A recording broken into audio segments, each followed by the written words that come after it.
They were divided into many groups: priests, warriors, cattle herders,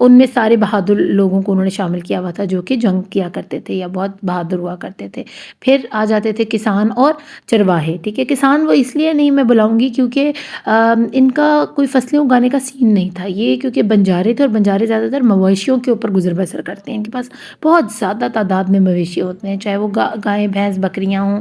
The pastoral Aryans kept moving towards the east for more pastures and other resources. اب کیونکہ آپ کو پتہ ہے پیسٹرول بلایا جاتا ہے ان لوگوں کو جو کہ جس طرح کی نومیڈک ٹرائب کے جن کے پاس بہت سارے مویشی ہوں یا جو کیٹل ہرڈرز ہوں, تو وہ کس طرف جا رہے تھے؟ وہ ایسٹ کی طرف موو کر رہے تھے, زیادہ تر مشرقی علاقے کی طرف, تاکہ وہاں پر ان کو چراگاہیں مل سکیں, پاسچرز مل سکیں اور ادر ریسورسز جیسے پانی کا اچھا ریسورس ہو وہاں پر اور کوئی پھل سبزی لگانے کی جگہ ہو جائے. ٹھیک ہے, کیونکہ وہ اتنے زیادہ کاشتکاری تو کرتے نہیں تھے, لیکن ایسی ریسورسز چاہتے تھے کہ چلو ہمارے جو جانور ہیں وہ گھاس بھی چرتے ہیں, کھلا ایسا علاقہ ہو جہاں پر کھلی گھاس ہمیں مل جائے, پاسچرز ہوں, اور دوسرے ریسورسز یعنی پانی ہونا کہیں مل جانا بہت ضروری ہوتا ہے. اگر دریا ہو تو پھر تو بہت ہی اچھا ہے, اور اگر کہیں پونڈ وغیرہ یا کوئی لیک وغیرہ تو اس کے پاس بھی وہ گزر بسر کر سکتے ہیں. Eventually they started fighting with the local people called Dravidians and drove them southward. اب کیا ہوا, جن جن علاقوں سے وہ گزر رہے ہوتے تھے نا, آخر وہاں بھی تو کوئی آبادی ہوگی نا,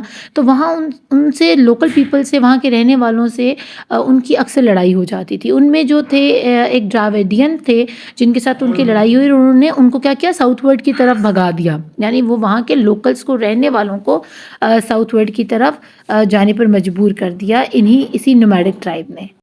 After conquering the land, they first settled around river Ganga and Yamuna and then they moved to other regions. اب کیا ہوا, جب انہوں نے دروادینس کو یہاں سے نکال بھگایا اور مار بھگایا تو خود ان کے علاقے پر قابض آ گئے, یعنی فتح کر لیا اس علاقے کو, اس جگہ کو, اور اب وہ سیٹل ڈاؤن ہو گئے کہاں پر, 2 دریاؤں کی زمین پر, جہاں 2 دریا بہتے تھے. ایک کا نام گنگا تھا اور ایک کا نام یمنا تھا, جو آج بھی موجود ہیں. ٹھیک ہے, اور اس کے علاوہ پھر وہ آہستہ آہستہ ان دریاؤں کے ساتھ ساتھ اگلے علاقوں میں جانا شروع ہوئے, دوسرے ریجنز میں انہوں نے اپنا جا کے ٹھکانہ بنانا شروع کر دیا. Their small settlements became village which later turned into big cities. اب یہی چھوٹے چھوٹے علاقے پہلے گاؤں, پھر ٹاؤنز, اور پھر بڑی سٹیز یا شہروں کے اندر تبدیل ہوتے چلے گئے. کیونکہ لوگ جو ہے نا دریاؤں کے پاس, آج بھی آپ دیکھیں جو انڈس کے پاس لوگ رہتے ہیں, جو دریائے راوی کے پاس رہتے ہیں, پنجاب کے علاقے میں زیادہ آبادی کیوں ہے دریاؤں کے پاس؟ کیونکہ زرخیز زمین ہے, لوگ زراعت کے ساتھ منسلک ہے. ہمارے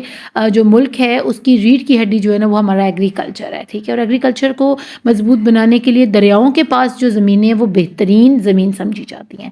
چلے سوشل, اکنامک اور ریلیجیس سسٹم کے بارے میں تھوڑا سا پڑھ لیتے ہیں, لیکن اس سے پہلے پڑھیں گے information prompt. The oldest or the first book ever written in the world was Rig Veda during the Aryan era.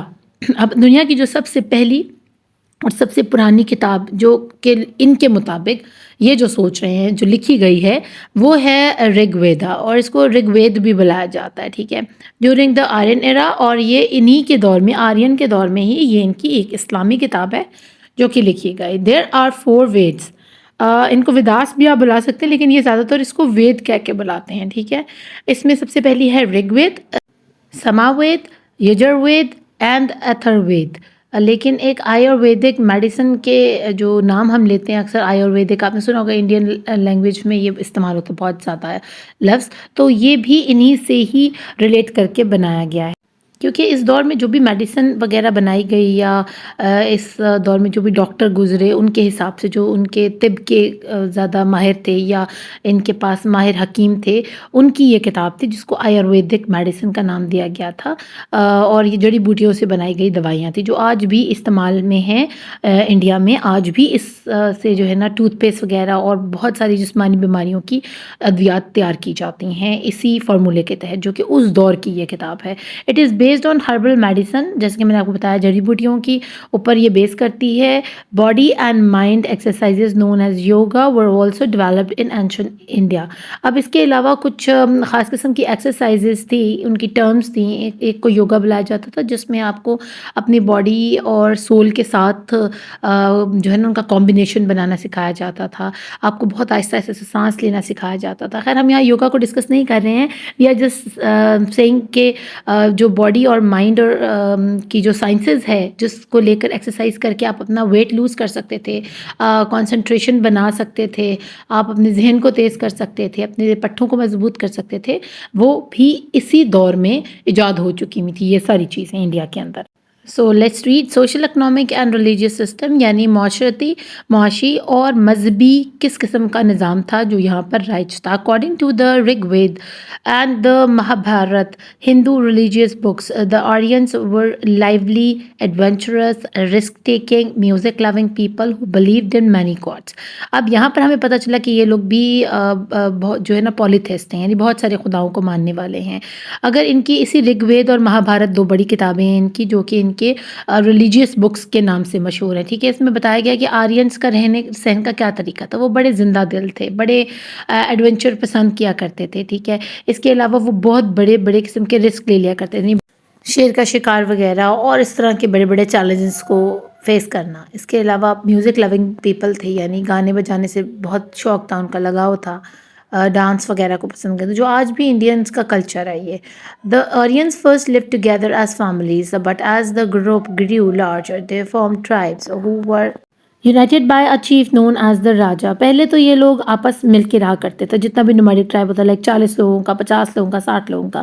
لیکن پھر جیسے جیسے یہ آبادیاں بڑھنی شروع ہوئیں، کیونکہ دریائے سندھ کے پاس انہوں نے آبادیاں چھوٹی چھوٹی کی اور یہ ٹرائبس جو ہیں بڑی آبادیوں کی شکل میں آنا شروع ہو گئے، ٹاؤنز اور سٹیز کی شکل میں آنا شروع ہو گئے. تو انہوں نے کیا کیا، انہوں نے اپنے آپ کو یونائٹ کر لیا. ٹھیک ہے، اور سب کا جو ایک لیڈر تھا نا، اس کو انہوں نے راجا کے طور پر، یہ جو چیف تھا، جو بھی ان کا بڑا تھا، سردار تھا، اس کو راجا کہہ کے یہ بلایا کرتے تھے. اس سے پہلے کیا تھا، سب قبیلوں کے اپنے اپنے سردار ہوا کرتے تھے. لیکن اب کیا ہوا، اب کیونکہ آبادی بہت بڑی ہو گئی تھی تو اتنے سارے قبیلوں کی بجائے انہوں نے سب کو یونائٹ کر کے ایک ہی بڑا جو ہے نا قبیلہ فارم کیا اور اس کا ایک راجا مقرر کر دیا گیا. جو سب سے بہترین انسان تھا، سب سے امیر تھا، سب سے سمجھدار تھا، اس کو راجا کا درجہ دے دیا گیا. چلے پڑھ لیتے ہیں ہندوازم کے بارے میں. Hinduism primarily practiced in the Indian subcontinent and South Asia. اگر ہندوازم کی بات کریں، یعنی ہندوازم کیا ہے، ایک مذہب ہے، ہندو ہونا، جن میں وہ پوچھتے ہیں بہت سارے خداؤں کو. زیادہ تر یہ والا جو ریلیجن ہے اس کو پریکٹس کیا جاتا تھا برِ صغیر پاک و ہند اور ساؤتھ ایشیا کے علاقے کے اندر. ساؤتھ ایشیا کی بات کریں تو اس میں نیپال آ جاتا ہے، بھوٹان آ جاتا ہے، انڈیا آ جاتا ہے، بنگال آ جاتا ہے، اور بھی بہت سارے اس طرح کے علاقے. پاکستان بھی اسی میں ہی آ جاتا ہے، ساؤتھ ایشیا کے اندر ہی. Hindu believe in many gods and goddesses and are polytheist. اب کیونکہ یہ بہت سارے دیوی دیوتاؤں پر یقین رکھتے تھے تو اس لیے ان کو پولیتھسٹ بلایا جاتا تھا. پولیتھسٹ ہوتا ہے بہت سارے خداؤں کو ماننے والے یا پوجنے والے. Hinduism is based upon the Trinity of God's Brahma, Vishnu and Shiva, also known as Mahadevas. They are considered the gods equipped with an absolute set of duties, dharma. اب اس ہندوازم کی بیس کیا تھی، ٹرینٹی آف گاڈس تھی. اب Trinity کا مطلب ہوتا ہے بیٹا کہ جیسے فادر، سن اور ایک اسپرچل جو آپ کا سول ہوتا ہے نا، ایک اسپرٹ، آپ کی ایک روح. تو ان کے خیال میں ایسا تھا کہ ایک باپ ہے جو خدا ہے، نعوذ باللہ، اس کا بیٹا بھی خدا ہے، اور اس کے علاوہ ایک ایسی روح ہے جو کہ نیک ہو سکتی ہے، وہ عورت بھی ہو سکتی ہے، وہ مرد بھی ہو سکتا ہے. ٹھیک ہے، تو انہوں نے جو 3 بڑے خدا اپنے مانے ہوئے تھے، نعوذ باللہ، وہ برہما، وشنو اور شیوا کے نام سے تھے، اور ان کو مہادیواس بھی بلایا جاتا ہے، یعنی یہ 3 بڑے خدا ہیں ہمارے، نعوذ باللہ. اور اس میں ان کو یہ تھا کہ خدا ویسے تو یہ سوچتے تھے کہ ایک ہی ہے، لیکن انسانی روپ اس کے 3 ہیں. ٹھیک ہے نا، پر ہمارا تو یہ عقیدہ ہی نہیں ہے. ہمارا عقیدہ یہ کہ اللہ وحدہ لا شریک ہے اور وہ کوئی فزیکل باڈی نہیں رکھتا. ٹھیک ہے نا، فزیکل باڈی نہیں ہے اللہ پاک کی. They are considered the gods equipped with an absolute set of duties. اب انہوں نے کہا کہ یہ ٹرینٹی آف گاڈ جو ہے، یعنی یہ 3 بڑے جو ہمارے خدا ہیں، ان کو ایک خاص دھرم دیا گیا ہے، ایک خاص ڈیوٹی دی گئی ہے، سب کے ذمہ ایک ایک کام لگایا گیا ہے. Hinduism is based in ancient Sanskrit writing known as Vedas. اب جیسے کہ میں نے آپ کو بتایا، ویدا، ان کی ویداس 4 قسم کی تھی جو پیچھے ہم پڑھ کر آئے ہیں.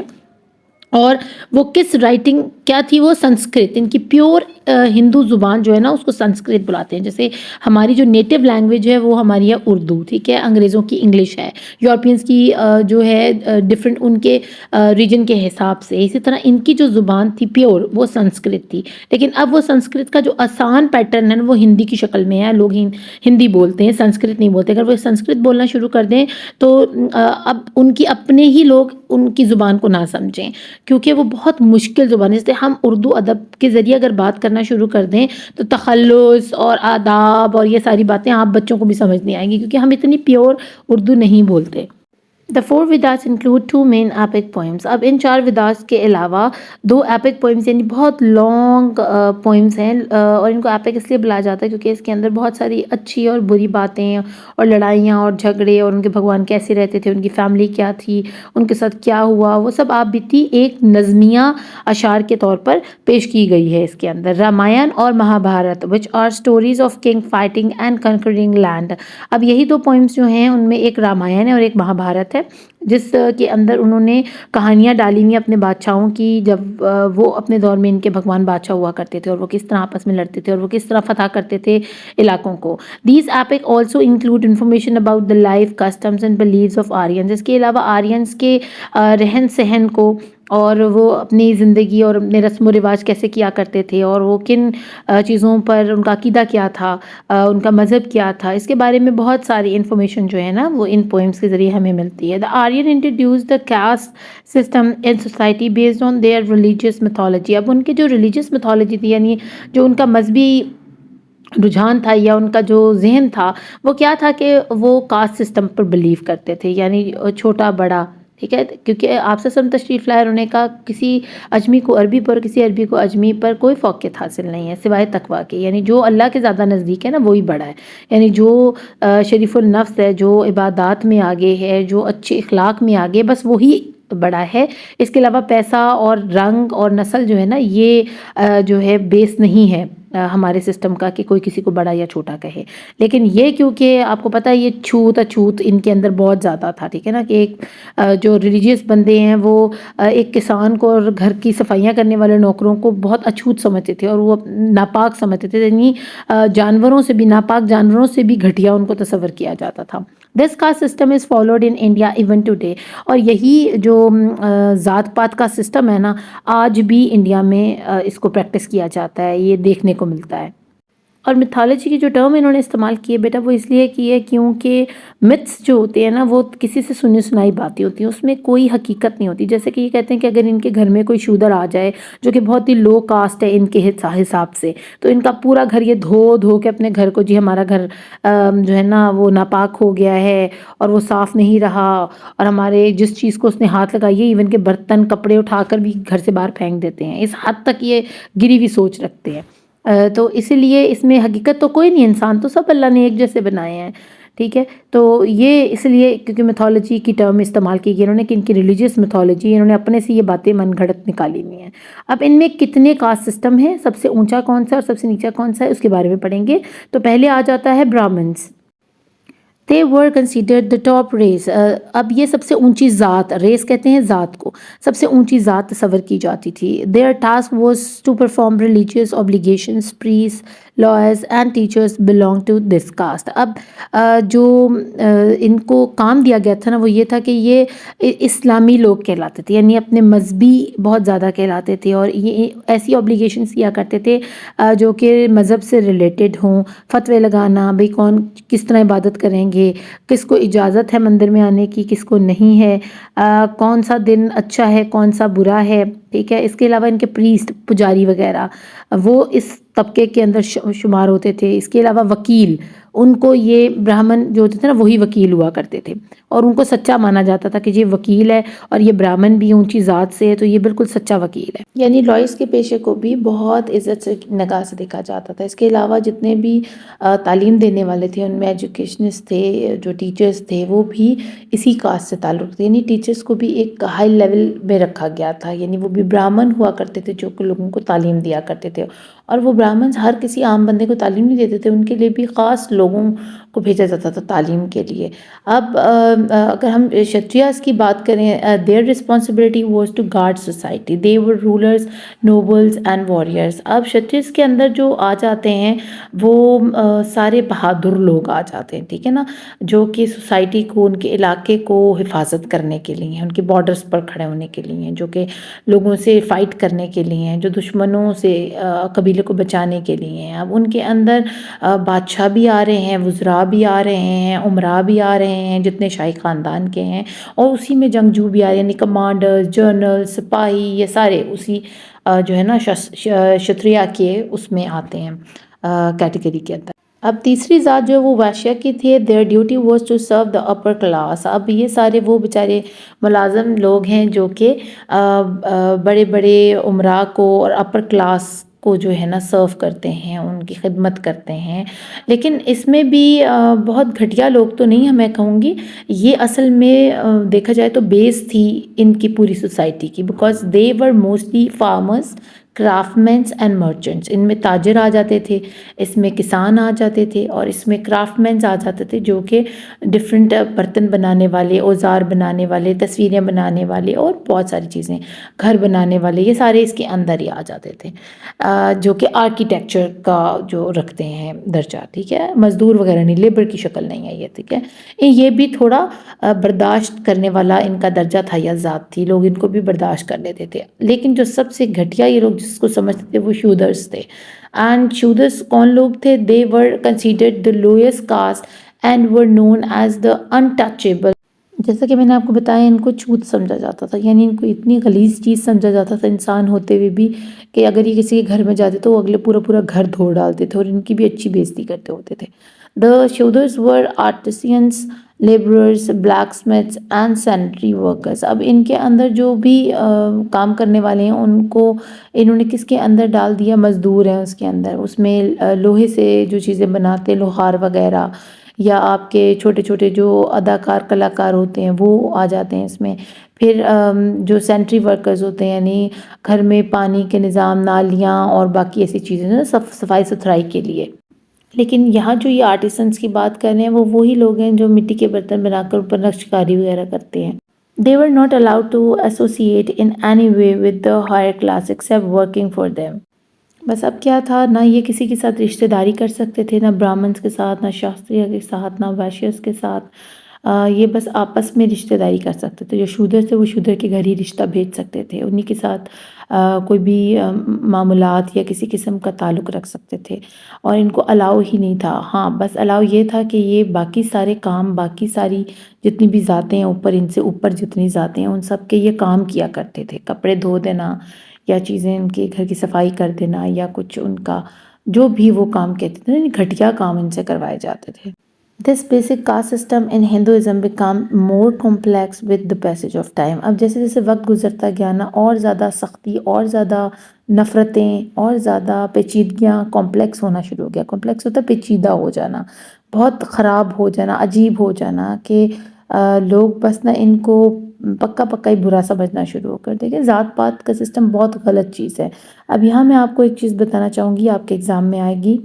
یہ آپ کو ہیراچی سسٹم نظر آ رہا ہے یہاں پر، یا جو پیرامڈ بنا ہوا ہے، اس کے پاس جتنے بھی باکسز لکھے ہوئے ہیں اس میں آپ دیکھ رہے ہو پریسٹ بھی ہے، اس کے اندر آپ کو وارریرز بھی نظر آ رہے ہیں، یعنی شتریاز ہیں، اور ان کے جو دوسری کیٹیگریز ہیں وہ دونوں اس میں موجود ہیں۔ شودرز بھی آپ کو سب سے اینڈ میں نظر آ رہا ہے۔ تو ان کے باکسز میں جو کچھ لکھا آپ نے اچھے سے یاد کر کے جانا ہے، it will come in your exam.